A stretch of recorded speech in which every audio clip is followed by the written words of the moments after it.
My name is Emily Tice, and this is my informative speech, and this is my audience.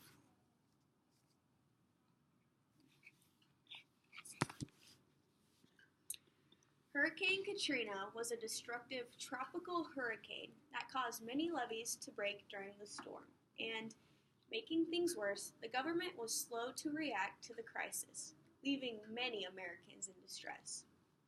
According to History.com, Hurricane Katrina caused lots of damage, resulting in more than $100 billion in repairs, making it the most costly storm in the U.S. history. I will be telling you about Hurricane Katrina, the government's slow response to the situation, and about how many people were left in distress. Hurricane Katrina struck the United States on August 29, 2005, although the storm had formed over the Bahamas on August 25th. Meteorologists were able to warn the Gulf Coast that there was a major storm headed their way. The hurricane hit New Orleans particularly hard. Before the storm hit New Orleans, there was a mandatory evacuation. Hundreds of thousands of residents left the city of New Orleans, but many stayed. The poor and older citizens of New Orleans stayed because they didn't have the transportation or money to leave. The people that stayed either stayed in their homes or sought shelter in the New Orleans Convention Center or Louisiana Superdome. Hurricane Katrina first landed in the United States in Plaquemines Parish, Louisiana. Encyclopedia Britannica says, when the hurricane landed in the U.S., it was categorized as a level 4 hurricane. Many levees collapsed, causing towns to flood. Officials were worried about some of the levees that might overflow, but none of them thought that any of them would collapse. National Geographic states, 50 levees failed during the storm.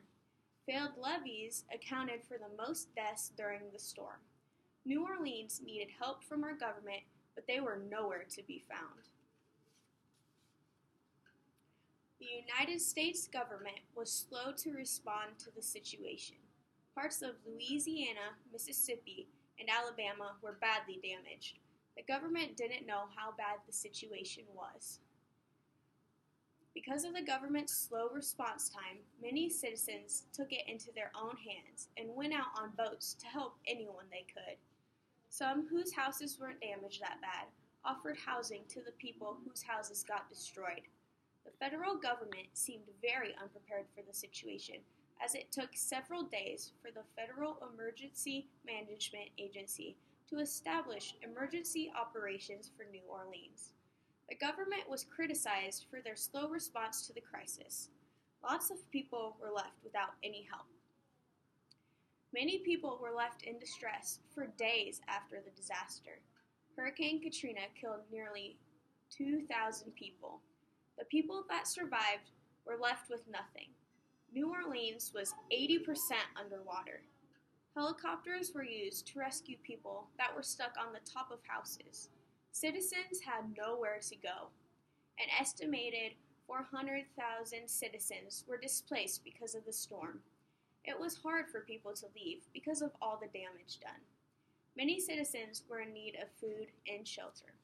It wasn't until September 2nd that the U.S. military made an appearance along with National Guard to distribute food and water. Now that I've told you all about Hurricane Katrina and its massive destruction, Hurricane Katrina was a destructive storm that caused lots of damage. The government was slow to respond to the situation because they didn't know how bad the situation was. The hurricane left many people helpless with nowhere to go. Other countries did help out by donating money to help with the disaster cleanup. Because of Hurricane Katrina, emergency preparedness became more important for not only the government, but for individuals too. Scientists are concerned that large hurricanes like Katrina will become more likely as the climate warms, so we need to be ready for disaster to strike at any moment.